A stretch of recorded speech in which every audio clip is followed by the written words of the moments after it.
बिस्मिल्लाहिर्रहमानिर्रहीम। तो बेटे टेस्ट योर सेल्फ 2.1 जो है वो लेकर आपके साथ मुखातब होने जा रहे हैं। जज़ल्लाहु अन्ना मुहम्मद सल्लल्लाहु अलैहि वसल्लम अव्वाहलहु सल्लल्लाहु अलैहि वसल्लम। तो अल्लाह से दुआ है कि अल्लाह इस आर्टिकल को मेरे लिए समझाना आसान कर दे और आप सब के लिए समझना आसान कर दे और इस इल्म को हम सब के लिए दुनिया और आखिरत में नफ़ा बख्श बनाए। बेटे आर्टिकल का टाइटल है टेस्ट योर सेल्फ। असल में जो फर्स्ट आर्टिकल चैप्टर नंबर 2 का आपने पढ़ा है वो है इलेक्ट्रॉन, प्रोटॉन और न्यूट्रॉन और some fundamental particles mean that, इनके बारे में। तो अब वो टेस्ट करना है हमने अपने आप को, आपने अपने आप को, योर सेल्फ आपने करना है कि वो आर्टिकल्स हम मुझे बेहतर समझ आ गए हैं, उसका कंसेप्ट हमें जो है वो बेहतरीन तरीके से हमने उसको अंडरस्टैंड कर लिया है। असल में ये आर्टिकल नहीं है, ये क्वेश्चंस नहीं है, ये इस बात की एक प्रैक्टिस है कि चेक करना है, दर हकीकत टेस्ट करना अपने आप को। तो इसमें जो पहला टेस्ट आपके सामने रखा गया है वो कहता है कि कोई ऐसा एलिमेंट है जिसके एटम्स के पास नो इलेक्ट्रॉन यानी जीरो इलेक्ट्रॉन हो। तो इसका आंसर देने के लिए सबसे पहले तो आपको इस बात का पता होना चाहिए कि नंबर ऑफ न्यूट्रॉन्स फाइंड कैसे करते हैं। चैप्टर नंबर 2 में भी बात की थी, पिछले आर्टिकल में भी मैं इसकी बात करके आऊं कि नंबर ऑफ न्यूट्रॉन का मैथमेटिकली फाइंड आउट करने का फार्मूला होता है ए माइनस जी। ए क्या है, उस एटम का मास नंबर है और जी उस एटम का क्या है, एटॉमिक नंबर है।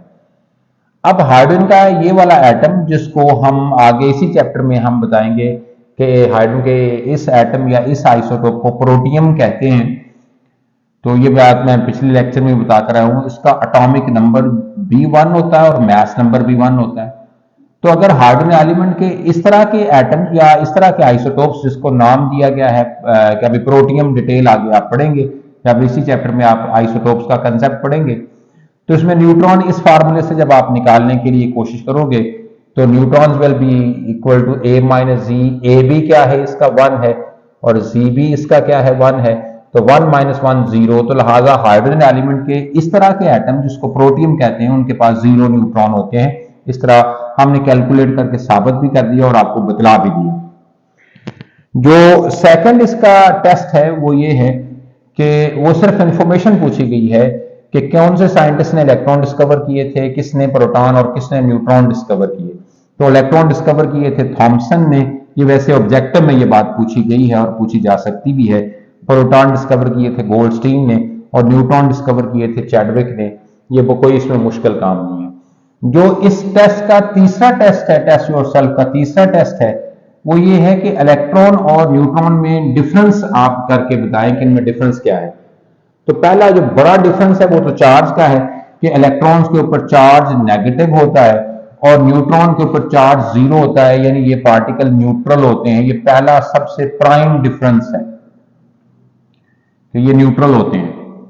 फिर ये इलेक्ट्रॉन, आपको एटम के मॉडल का पता है कि एटम के सेंटर में न्यूक्लियस होता है और उसके अराउंड इलेक्ट्रॉन अपने फिक्स सर्कुलर पाथ के ऊपर रिवॉल्व करते हैं, यानी इलेक्ट्रॉन रिवॉल्व करते हैं न्यूक्लियस के अराउंड।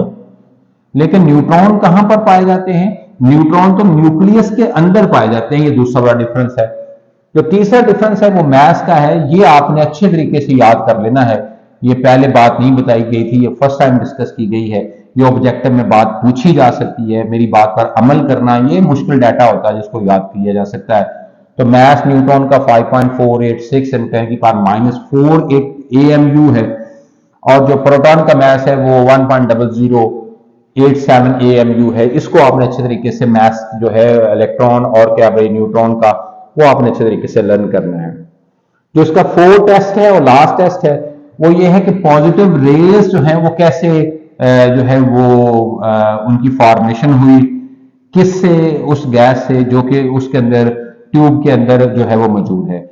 यहां पर भी शायद एक टेस्ट में एनोड रेज का तज़किरा है, लेकिन एनोड रेज कहा ही नहीं जाता पॉजिटिव रेज को, इसलिए बेशक लिखा भी हो तो मेरा काम ये है कि इसको सही लिखूं। तो आपसे कोई ये सवाल कर ले कि एनोड रेज की फॉर्मेशन बताएं तो बात फिर वो ही है, लेकिन वो एनोड रेज उनको कहा नहीं जाता, उनको एनोड रेज कहना गलत है। असल बात यह है कि पॉजिटिव रेज की फॉर्मेशन बताएं। इसकी डिटेल हम पीछे बात करके आए हैं दोनों तरीकों से, एक से ज्यादा तरीकों से इसको बात में समझाया था कि जो रेजिडुअल गैस होती है रेजिडुअल यानी कि जो उस ट्यूब के अंदर रिजाइड कर रही है, जो मौजूद होती है गैस, उस गैस के ऊपर जब कैथोड रेज क्या है, बीम ऑफ इलेक्ट्रॉन है, उसको बम्बार्ड किया जाता है, तो कैथोड रेज उस गैस के पार्टिकल्स के वेलेंस शेल से, वेलेंस बाहर वाले को कहते हैं, शेल सर्कुलर पाथ को कहते हैं, जिनके अंदर न्यूक्लियस मौजूद इलेक्ट्रॉन मौजूद होते हैं, तो वेलेंस शेल से इलेक्ट्रॉन को रिमूव कर देते हैं। डिटेल पीछे पढ़ाकर आया हूं, जिस वजह से ये न्यूट्रल गैस के एटम्स, एम कोई सिंबल नहीं है, एम जनरल है, इसकी जगह हाइड्रोजन का एटम भी हो सकता है, नाइट्रोजन का, ऑक्सीजन का भी हो सकता है, तो वो न्यूट्रल जीरो चार्ज वाला गैस का एटम चेंज हो जाता है पॉजिटिवली चार्ज पार्टिकल्स में, और इलेक्ट्रॉन एक ये वाला ऐड इसमें नहीं होता, ये भी रिमूव हो जाता है, और एक इसके वैलेंस शेल से इलेक्ट्रॉन रिमूव हो जाता है, प्रोडक्ट वाली साइड पर दो इलेक्ट्रॉन दिखाए गए हैं। यही पॉजिटिवली चार्ज पार्टिकल फिर इन द फॉर्म ऑफ रे टूवर्ड्स द कैथोड मूव करने लग जाते हैं, और कैथोड के ऊपर मौजूद परफोरेशन में से पास करते हुए ये जो है वो वाल के साथ जाकर स्ट्राइक करते हैं और वहां पर ग्लो प्रोड्यूस करते हैं। इन्हीं परफोरेशन को कैनाल्स भी कहते हैं, that is why these rays are also called canal rays. तो that's a very simple test yourself 2.1, मैंने इसको ब्रीफ भी कर दिया है। तो मेरा ख्याल है कि ये आर्टिकल हमारा बहुत अच्छे तरीके से कंप्लीट हो गया, शुक्र अल्हम्दुलिल्लाह।